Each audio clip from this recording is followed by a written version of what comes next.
There's new fallout today from the G7 gathering in Quebec that ended in rancor between President Trump and some close U.S. allies. Lisa Desjardins begins our coverage. But we need to avoid a continued tit-for-tat escalation. An unusually blunt assessment today from British Prime Minister Theresa May after this weekend's tense G7 summit. This was a difficult summit with, at times, some very candid discussions.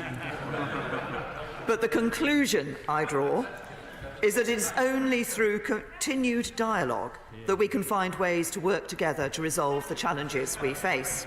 Topping those challenges at the moment is the split between President Trump and his G7 counterparts over U.S. tariffs on steel and aluminum. Some of his harshest words were aimed at Justin Trudeau, the Canadian Prime Minister, who criticized the U.S. tariffs on Saturday after Mr. Trump left the summit early to head to Singapore. It's kind of insulting. It would be with regret, but it would be with absolute certainty and firmness that we move forward with retaliatory measures on July 1st, applying equivalent tariffs to the ones that the Americans have unjustly applied to us. In short order, President Trump tweeted he was withdrawing from the G7's joint statement on trade, and he blasted Trudeau as dishonest.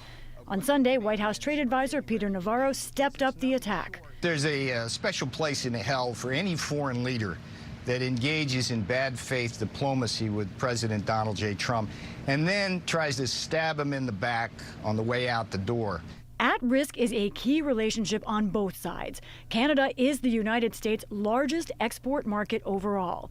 It's also the largest market for American agricultural goods. Since the North American Free Trade Agreement went into effect in 1994, exports to Canada have soared 181%. Imports from Canada have increased slightly less, 170%. Last night, Republican Senator Susan Collins of Maine came to Canada's defense, tweeting, "We've had differences with Canada over the years. Nevertheless, Canada remains our close ally, good friend, and one of America's biggest trading partners." Democratic Senator Dianne Feinstein of California said the G7 agreement is more than symbolic. I understand the president was upset. The president could have said that, but to walk away from our allies in this way, I think is a mistake. Even so, from Singapore today, Mr. Trump fired off a new barrage of tweets. One lobbed at Canada proclaimed, "Fair trade is now to be called fool trade if it is not reciprocal." In another, he charged, "Why should I allow countries to continue to make massive trade surpluses while our farmers, workers, and taxpayers have such a big and unfair price to pay?" Secretary of State Mike Pompeo aimed to play down the strains.